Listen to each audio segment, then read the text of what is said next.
I'm gonna give you guys a chance to come into the chat, and we're gonna have a good conversation today. I want to talk about a guy who, you guys may or may not know this. I'm gonna go ahead and tell on myself for a minute. Some of you who know me already know this, so this is gonna be like old news to y'all. But I have two favorite rappers. Can anybody in the chat, when you come in, see if you can take a guess on who my two favorite rappers are? I have two favorite rappers of all time, and I'm not going to tell you guys until you come into the chat, but I want you to try to guess who my two favorite rappers are as I tell everybody that we're live. And by the way, if you want to get a notification when we go live, all you have to do is text the word Boyce to 31996, text Boyce to 31996. So I have two rappers that are my favorite rappers of all time. And one of them is the guy that I'm talking about in this video. So you should know this. If you can see the image on the video, which I haven't even loaded the image yet, so I'm actually lying, you would know who one of my favorite rappers are. So somebody guess who my favorite, so smart, so smart. Ice Cube and T.I. There you go. There you go. Now, David Banner, that's my homeboy. David Banner is one of my favorite people. I'm not gonna, this is no diss on David's, lyrical ability. I mean, he's a brilliant, extraordinary lyricist, but David, I've only got two favorite rappers. You can only, I think you're only supposed to have one maybe, but I got two. Ice Cube is the guy where I have followed Ice Cube for so long that literally I'm under the full impression that he makes better music now than he did back when he first started rapping. I just believe that, but then maybe that's something weird about me. And T.I.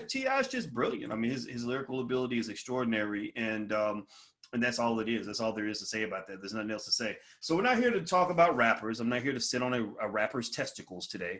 We're actually going to talk about the genius of a black man that goes beyond being able to bust a rap in front of white people, right? We know that the white man loves to pay black men to get out here and defame hip hop, by acting like a damn monkey, right? We know that that's a whole industry. The whole monkeyfication of hip hop has become an industry. We know this, and I'm sure the good rappers are as concerned about this as I am. It's almost like when we talk about cops, good cops probably hate bad cops as much as everybody else does, as much as you hate bad cops, and I know some cops that I would define as good cops. These are good dudes I knew since kindergarten. And I would really argue that a truly good cop hates the idea that bad cops make it hard for him to do his job. He goes to work and everybody hates him because of what somebody else did. Well, I think good rappers have an issue with bad rappers. They stay on code. They don't really want to diss anybody in public. You don't want to be hating, but some of the stuff that's happened to hip hop has just been unbelievable. It's taken one of the most powerful, most influential, most impactful art forms in the history of all mankind and turned it into absolute, complete, total garbage. It's turned it into a weapon of mass destruction and a weapon of ass destruction. Right? So we have been hit with this weapon of mass destruction and ass destruction, where they have had us bending over and taking it for the longest time. And I personally appreciate it when we get those artists and those individuals that step up and say, this is too much. And so if you want to know why David Banner is one of my favorite people, it's because I saw David Banner on this thingamajig. He was on this documentary called The Nigga Factory that was done by another friend of mine in hip hop by the name of Speech. Speech was in a group called Arrested Development. If you remember Arrested Development, Lord, I really been real stressed, down and out, losing ground. So anyway, so basically there was so Speech made this documentary, and in the documentary, David Banner took some time to say that, he was traveling around the world and he saw how the misuse of hip hop by people who are not black people were not doing this. Black people were not leading the charge on the monkeyfication of hip hop. That because hip hop was being misused and abused and misrepresented, the black man, the image of the black man was being just destroyed in public. It was being destroyed worldwide. The black man was being made to look like a complete savage, being made to look like somebody who could not love or protect his own women, being made to look like just somebody that you want to put in prison, that you want to put the black boy in prison before he gets a chance to become a black man. That's the mindset that led to Bill Clinton and Joe Biden and all the other racists to get together and to decide to incarcerate more black men than any president in the history of the world. that's where this comes from. It comes from an attitude. It comes from a fear. And also, RIP to John Lewis, but I'm going to just tell y'all a little truth, a little factoid. Nothing, no disrespect to anybody, but y'all know I got to tell the truth. I did a survey with you guys and I asked you, what did you really think about John Lewis? And I'm not going to tell you the results of the survey. I'm just going to tell you to go to my YouTube channel, drboycetv.com, to the community page, and you can see the results yourself. I'm not going to say anything negative about somebody who just died. That would be wrong and unethical. And I'm not in the business of stepping on a dead man's grave.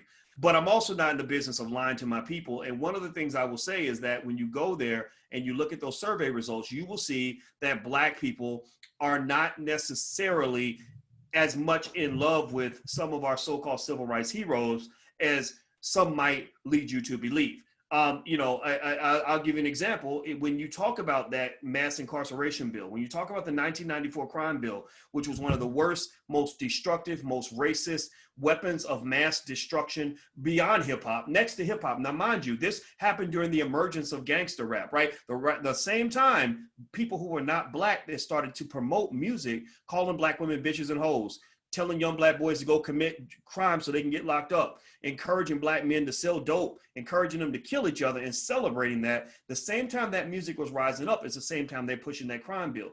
Check this out. Go dig it up. I'm going to go share. I shared the article on my Facebook page. Faye Bishop, shout out to her. She sent me an article where she said that this article was written in 1994. In 1994, in this article, they said that Bill Clinton could not get the crime bill passed. And the reason he cannot get the crime bill passed is because he did not yet have the support of the Congressional Black Caucus. The Congressional Black Caucus was the dividing line between getting this crime bill passed, the one that incarcerated more Black men than any government in American history. The Congressional Black Caucus was the one last line, that was the last wall that they had to get past in order to get that crime bill passed. And the CBC came along, and eventually, after Bill Clinton asked him enough, maybe he went to their house and ate some barbecue chicken, went to their church and sang with the pastor, played a little saxophone in their office. The Congressional Black Caucus said, okay, massa, we're going to sign this bill. We're going to go right along with it. And the leader of the pack was your man, Mr. John Lewis. Go look it up. Don't get mad at me. Get mad at the facts. Don't get mad at me. Get mad at the truth. Don't get mad at me. Go talk to the journalists who wrote the article. They specifically mentioned him as an individual who then stepped forward to ensure that the crime bill got passed. So I'm not trying to hate on anybody. I'm trying to say that we need to wake up sometimes as Black people, because sometimes the people we think are our friends really ain't your friends. The people that you think are your enemies sometimes are more of your friends than your friends are your friends. When I was a little kid, my daddy's a gangster. My daddy was a Vietnam veteran who has killed people. He overcame a heroin addiction at the age of 19. He said, I was in Nam, and there was hookers and dope, and I wanted to stay in Vietnam. I said, why would you want to stay in Vietnam? He said, because that's what the life I was in. So he came out of that life and became a great man, an upstanding man. And let me tell you what my dad used to tell me, because he was a gangster and he's been through some things. He used to say, keep your friends close and your enemies closer, right? He would say that first, right? Because that was from the movie The Godfather. But one day he said it, but he said it backward. He said, keep your enemies close and your friends closer. And I said, what are you talking about? I said, wait, Daddy, you got that wrong. It's keep your friends close and your enemies closer. He said, no, you keep your friends closer because your friends are the ones that do you.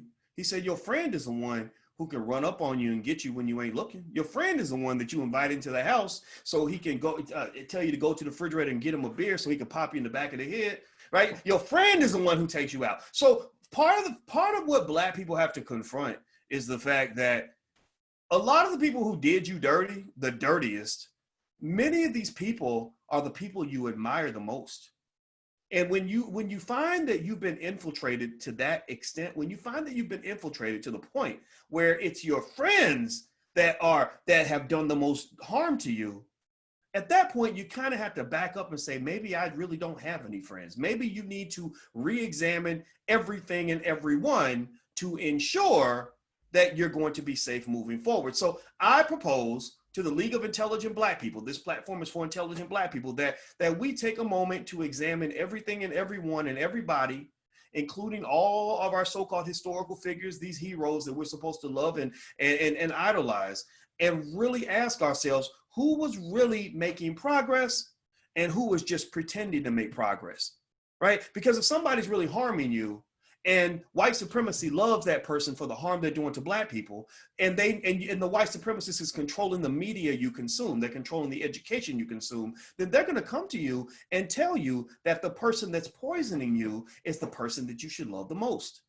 So this is not an easy conversation. This is not a fun discussion. I got yelled at. There was an elderly person in my family who loves she loves her some John Lewis. She loves her some Congressional Black Caucus. She loves her some Barack Obama. She loves her some civil rights leaders because she was of that era, and she damn near cussed me out because she thought that I was being mean and nasty. And I'm not trying to be mean and nasty. I'm just trying to get to the truth.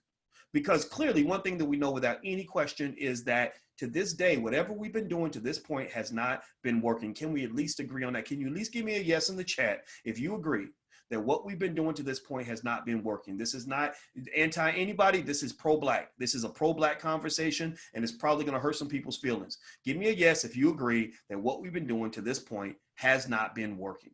Okay, so now that we're on the same page with that, now that we agree that what we've been doing has not been working, let's talk about what I think can work. Hit the thumbs up button. Please hit the thumbs up button, hit the share button, hit the subscribe button. I want to remind you, you're watching drboycetv.com, the home for intelligent black people. Shout out to my homies on Instagram. Good to see you guys. If you want to follow me on Instagram, my Instagram is The Real Boyce Watkins. So feel free to follow me on Instagram. So let's go into something that Ice Cube did that I thought was great. Ice Cube created something that he did not have to do called a contract with Black America. Now, I don't really care much about meeting celebrities. Meeting celebrities means pretty much nothing to me because most celebrities, many celebrities I meet are just not interesting people. They're not very deep. Many of them are enslaved by white supremacy. Many of them have been living that weird Hollywood life that I don't understand. And I don't hate it. I'm not disrespectful. It's just I'm not into that stuff. But Ice Cube is one of those guys where I used to say, I said to Alicia a long time ago, I said, there's probably about 2 or 3 celebrities that I would talk to only because I think we'd have an interesting conversation. I said, Ice Cube was one. I'd like to talk to Will Smith. And I did meet Will Smith's brother, Harry, and I talked to Harry for hours, and it was just like I thought it would be. He was a great guy. And I said, that's pretty much it. I met other people and they would disappoint me, but those 2 I said, I'd like to talk to them. But the years went by, and once I almost bumped into Cube. One of my friends had been hanging out with him all day, and we all met for dinner, and Cube had just left. He said, oh, you just met Cube. I said, oh, he's one of my favorite rappers. I'd like to meet him. But that didn't happen. But here's one of the things that really makes me have a tremendous amount of respect for this guy. He comes out with this contract for Black America. And I don't think he wrote it all. He gives proper citation to, I think there's a brother at Ohio State University, my alma mater, who participated. What's the brother's name? Derek Hamilton, who's a professor and executive director of the Kerwin Institute at the Ohio State University, and incoming Henry Cohen Professor of Economics and Urban Policy, and university professor at the New School. Okay, I got it. Okay, so he's leaving Ohio State to go to the New School. Okay, that makes sense. So there's this contract with Black America. I put the link in the bio, and it's very thorough. It's very thoroughly done. They cover lots of issues related to racial inequality. They talk about Black opportunity and representation. Then they discuss a concept called neo-reconstruction. Neo-reconstruction is basically a neo-new version of what was achieved during the Reconstruction era. Anybody who knows a little bit about history, and if you don't, that's okay, you would know that during Reconstruction, progress was made. Black people were being empowered to a certain point. There were Black elected officials being put into office, and we were going to get our 40 acres and a mule. Things were moving forward. A lot of people argue, and this is interesting because this is actually pushed forward by Republicans. I'm not telling you to become a Republican now. Y'all know I'm not Democrat. I'm not Republican. I'm Black. That's my political party. My party is the Black Party. There ain't no Black parties, but that's the party I'm going to be in. And so, but at that time, the Republicans were pushing forward Reconstruction, and then the Democrats, for whatever reason, decided to kill it and put it to an end, which led to 100 years of Jim Crow, which was the closest thing to slavery that America could come up with. Now, one of the things they talk about, they talk about a lot in this document. I mean, it is a super thorough document.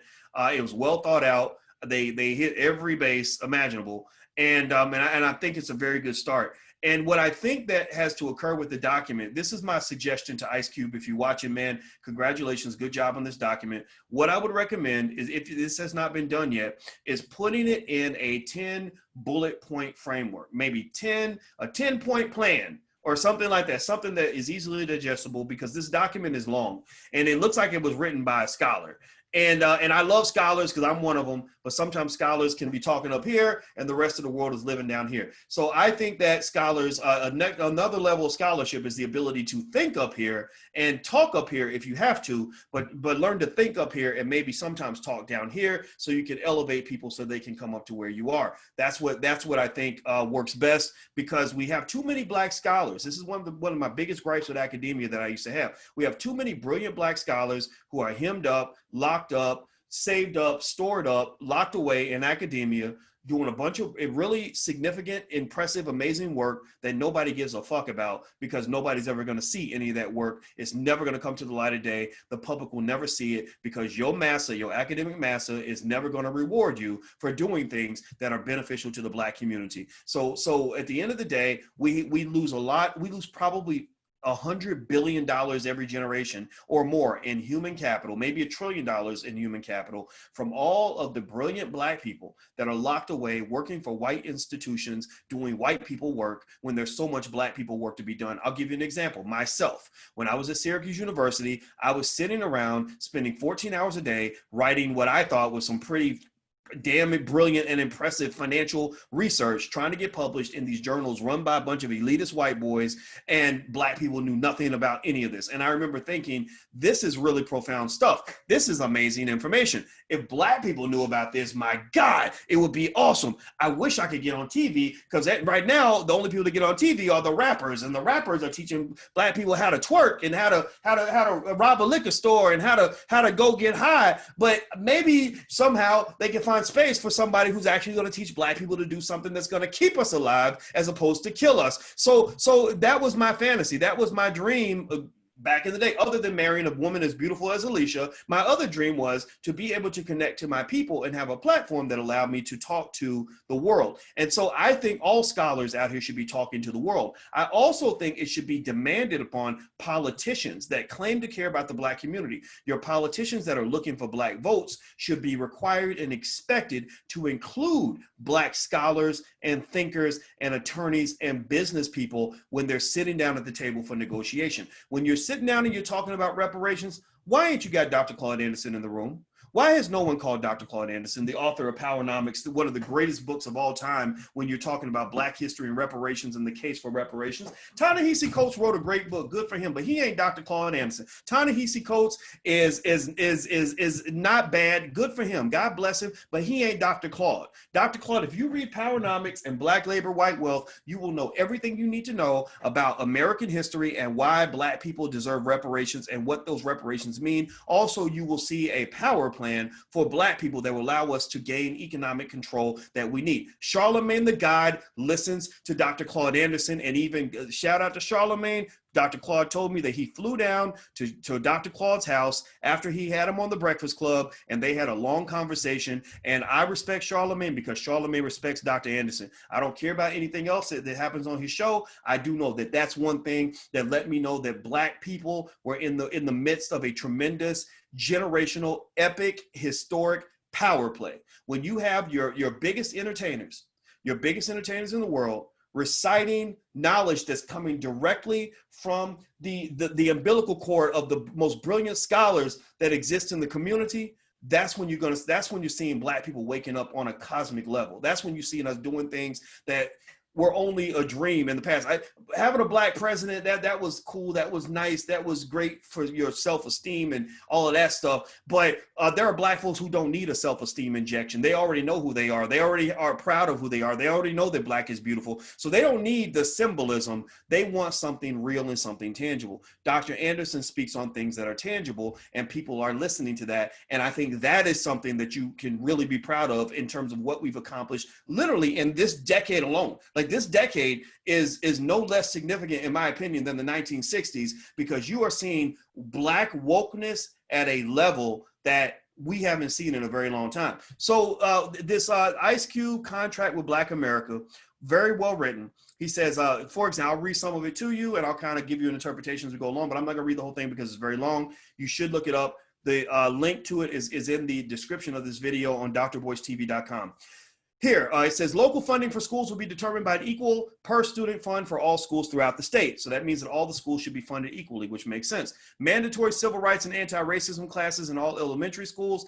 I think that in addition to that, in addition to getting the white run schools to teach Black people the things that we need to know, I think also there should be funding for schools that are run by Black people. I think independent schools, because here's the thing, they always sort of want to convince you that it's impossible to educate a Black child. They love to make you believe that educating Black children is the hardest thing since getting a man on the moon. That literally it's just the impossible dream, and that they're going to try, but they're going to spend billions of dollars on it, but Black people are just so dumb that it's not possible. That's not true. There are Black schools out here, independent schools that are run on 1/1000th of the budget of a lot of these public schools that are educating Black kids at a very high level. The Muhammad University of Islam, when I went to the Muhammad University of Islam to speak to their kids, they had 10th graders asking me questions that sounded like they came out of graduate students. I kid you not. When I went to Freedom Home Academy International, I saw 7-year-olds reciting the anatomy like they were pre-med majors in college, right? So I'm just telling you that these schools are out here, and the number one hurdle that they have to confront is that Black folks as a community, we're spending a whole lot more money. If they had the money, if they could just run their schools on the amount of money that Black people spend on Gucci and Louis and Courvoisier, they could educate a million more kids a year. Like seriously, we spend more money on Popeye's chicken than we put into independent Black owned schools. So what I'm saying is that this is an area that I think should be supported and funded. We don't necessarily need so-called Black freedom under the supervision of white governmental structure, because we know that does not work out well for us. We need some independent space, some independent resources, and some independent ability to develop independent systems, right? But I'm not saying that the document is disconnected from this. I'm just making sure that that point doesn't get lost.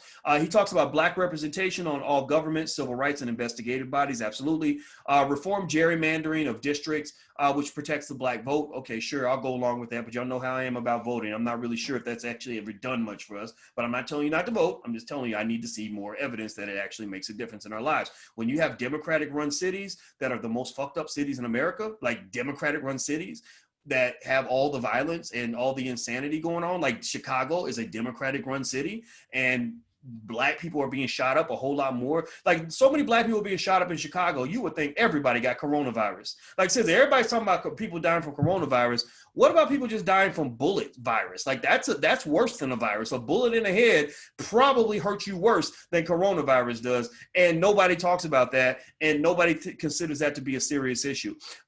So what else is in Ice Cube? Now Ice Cube put his name on this contract for Black America, but at the very top of the contract, he mentions, or there's a mention of a professor at Ohio State by the name of Derek Hamilton, who apparently is one of the individuals who is behind writing the document. This is a long contract. If Ice Cube wrote all of this, or even 20% of this by himself, I'd be really impressed. Not to say he's not smart enough, but I imagine him running a basketball league and making movies and doing all the stuff Ice Cube does. You know, I can't imagine him having time to do this, but you never know. Maybe he's secretly into this stuff. I don't know. I mean, he wrote "Fuck the Police," and that was a great start. So maybe this was like the follow-up to that. So because he does talk a lot about police, and a lot of his police reform measures make perfect sense.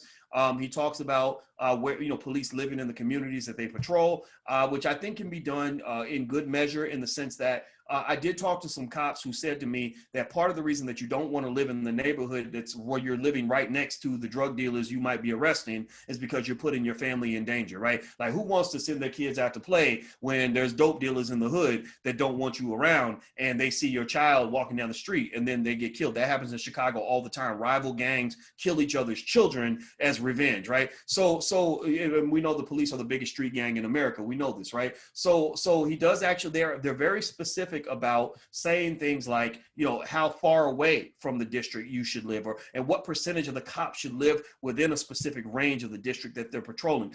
He talks about Let's see, in the document, it says massive bank lending and finance reform. You know, I'm a fan of that. He says, while capitalism is a good system, which is debatable, right? We can debate that. It requires capital to participate. For decades, Black and Jewish people and neighborhoods considered hazardous were entirely or largely denied loans through the unscrupulous banking practice known as redlining. Now, they do mention other communities a little bit in the document, not to the point where it waters it down, but to the point where I think you can pick and choose what you want to grab onto. So, for example, you know, when they're talking about reparations, they do include Native Americans in that conversation. It's up to you to decide how you feel about that. There are some Black folks who don't want to hear about that.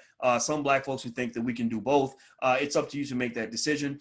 Also, when he mentions Jewish people being discriminated against, that discrimination is real. I had my students in the Black Business School read How the Jews Invented Hollywood as a blueprint for how you can build your own industry. And part of the reason they built Hollywood out is because they were being discriminated against. There were people who, for whatever reason, didn't want to send their children to their schools or didn't want to work with them, didn't want to hire them. So they had to create their own jobs, create their own opportunity. But in fact, not only do I not think, but I know that whatever experience they've had in America is not equivalent to the experience we've had. Our experience is unique. Our experience needs to be addressed in a unique way. I'm very skeptical. I don't know about you, especially when you talk about what they did to Nick Cannon. If you talk about the disrespect they've shown to people like Louis Farrakhan and the Nation of Islam, I'm not one who trusts any agenda that is overly inclusive of other people. I think that we need to operate it's like surgery.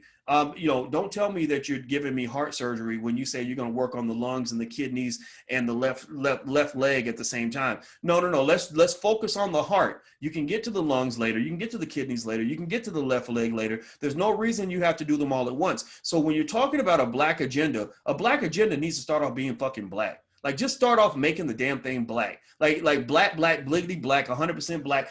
That solving the Black problem in America gives you enough work that you don't need to make it more complicated by also trying to solve the gay problem. The Black problem, you know, is so immense that you don't need to also try to solve the woman problem and the poverty problem and the Jewish problem and the Native American problem at the same time and the immigrant problem. Black people are tired of that. You know, and I'm not saying that they're doing this in this document. This is not a critique on the document. They mention it, so I think it's important to kind of talk about that.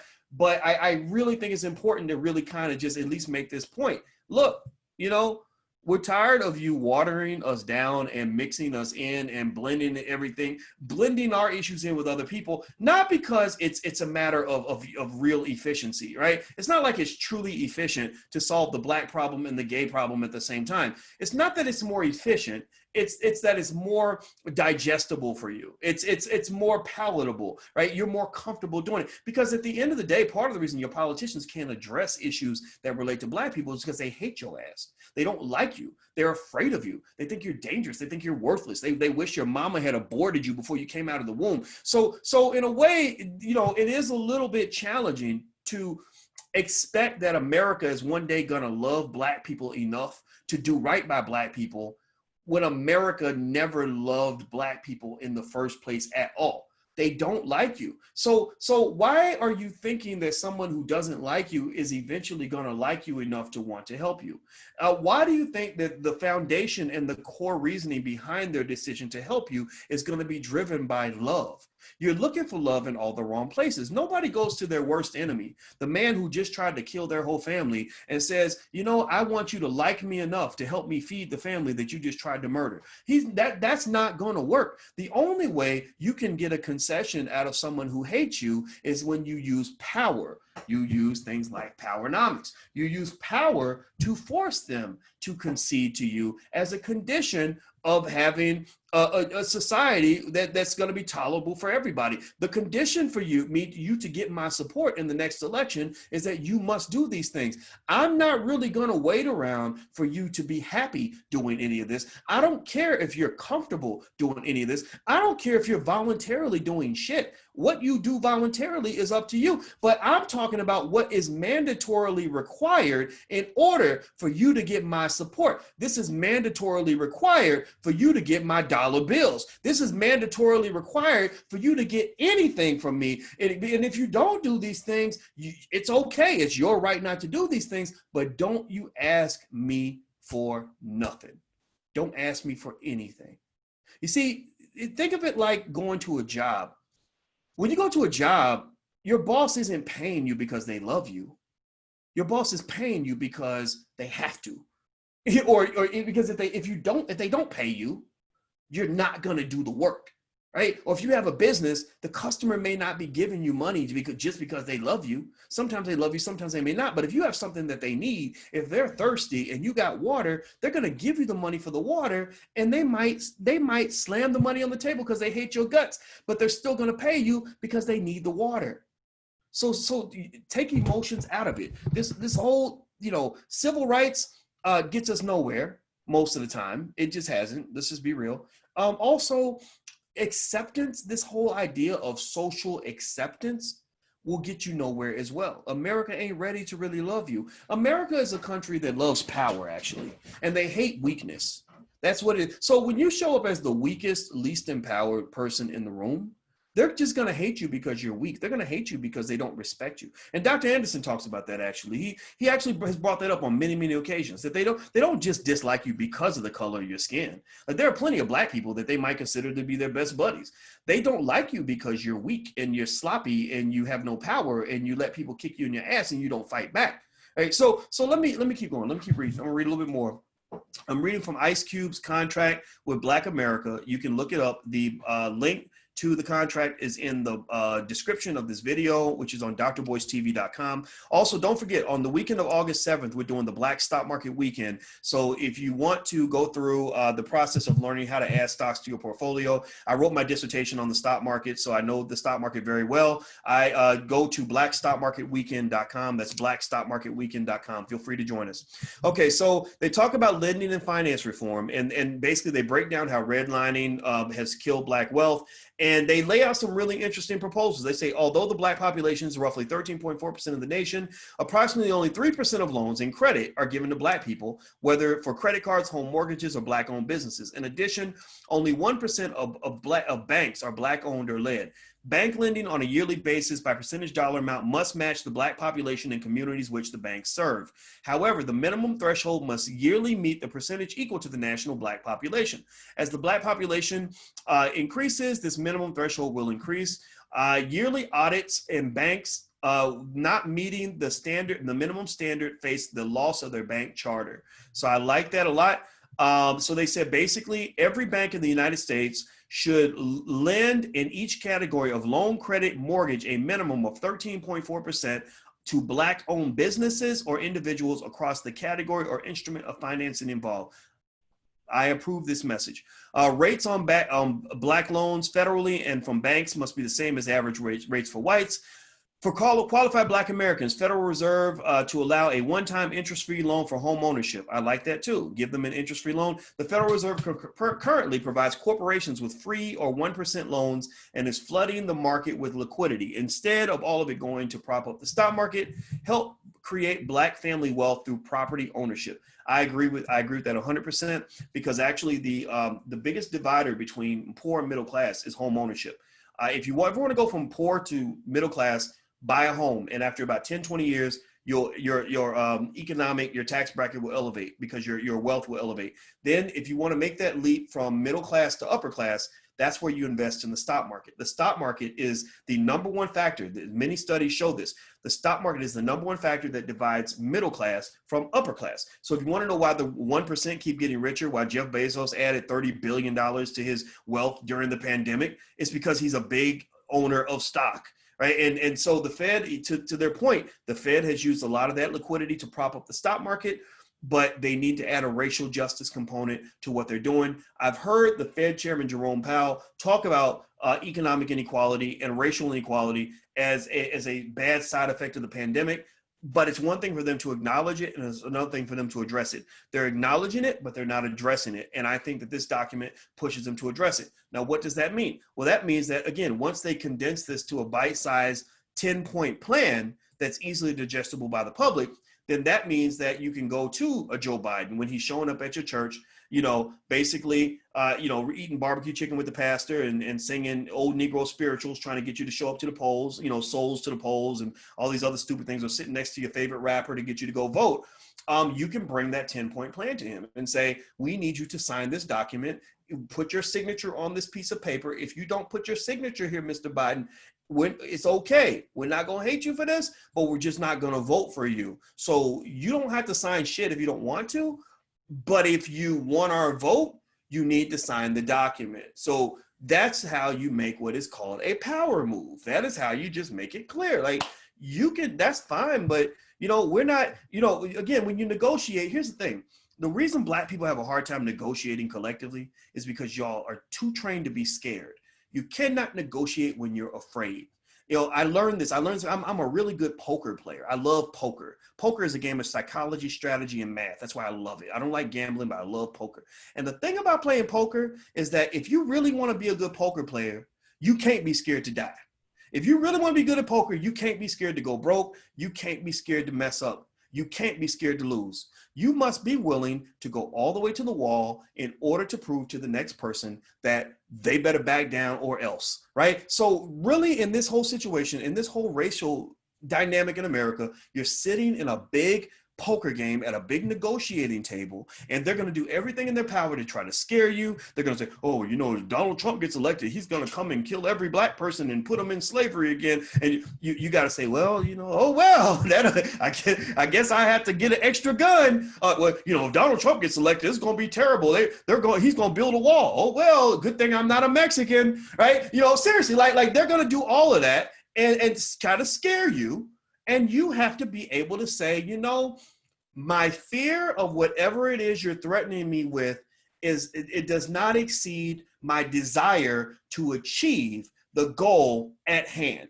The goal at hand is to win for my community. So if winning means I'm going to take a temporary loss, if winning means I'm going to have to watch Trump, sit in office and act like a damn fool for the next 4 years, if winning means that he's going to come back and make us all into slaves again, or whatever it is that you're trying to scare me with, that's okay. I'm ready. I'm gangster with it. So Ice Cube's contract with Black America, I applaud you, Ice Cube, because this is the most gangster thing you have ever done. You were a gangster in hip hop. You got the gangster persona real well, West Side Connection, all that. All that was super cool and it was great. And I'm happy for you. I'm glad you made money with that. But to me, being Black and militant and strong and intelligent and making progress for your community is as gangster as you can get. So this contract is good. I'm telling y'all, you should read it. You may not agree with everything in it. They do a really good job. You could I'm reading this and I was like reading it on my phone, scrolling. I was laying in bed. I was like just scrolling. I said, well, this thing is never going to end. And I could just picture all these people sitting around at a table, these people who really love their community, sitting at a table and saying, oh, well, what about this? Oh, well, what about that? Let's make sure we add this. Let's incorporate that. I mean, these are the founding fathers. Like this same energy is what when they talk about the founding fathers sitting around trying to figure out what they should put in the Declaration of Independence or how they should shape the Constitution, and they talk about how supposedly brilliant they are, even though they were a bunch of slave masters, right? Who were obviously hypocrites, because you can't talk about men being created equal when a big chunk of your population's in slavery. But we're gonna put that to the side for now. That's to me what I see when I see this document. I think it was well done. So if anybody asks you, did Ice Cube's contract for Black America get the Dr. Boyce stamp of approval? It does, based on what I've read, and I've read probably about 75% of it. I like what they were trying to do. And I think I mean, you think about this, right? There's been no celebrity of this magnitude to ever put their name on some shit like this ever before. Like, you tell me a time where somebody who was really at that level that really went this deep. I'm talking about not just in terms of speaking militant. Like, Tupac was great because Tupac really broke some things down and really worked to use the power of hip hop to elevate and to strengthen Black people, particularly the men, et cetera, and to empower us. And he spoke on behalf of women, Brenda's got a baby, stuff like that. And we love him for that. But this to me is Tupac 2.0. Like, this is Ice Cube to me continuing the work that I believe a Tupac Shakur would have done if he was still alive today. So I like it. I think it's good. I think everybody should read it. I put the link in the bio.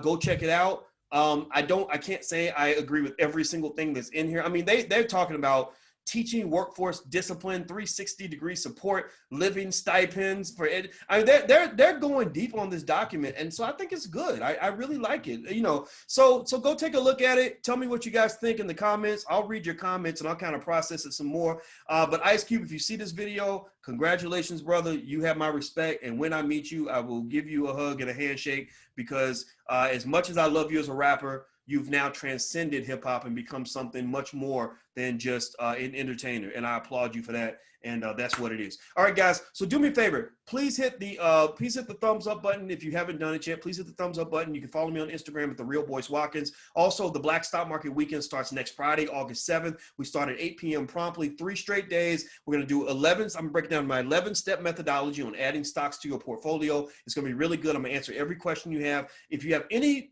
hesitation when it comes to the stock market, anything you don't understand, after this weekend, you'll be light years ahead of where you are now. So it's a great investment for you. So feel free to go to blackstockmarketweekend.com. That's blackstockmarketweekend.com. And if you don't want to do the weekend and you just want to learn to buy your first share of stock or just get free stuff from the Black Business School, go sign up at firstshareofstock.com. That's firstshareofstock.com. That's 4 words, firstshareofstock.com. Please hit the thumbs up button, share, and subscribe button on your way out. I'm gone. Have a good day. Great talking to you guys. Peace.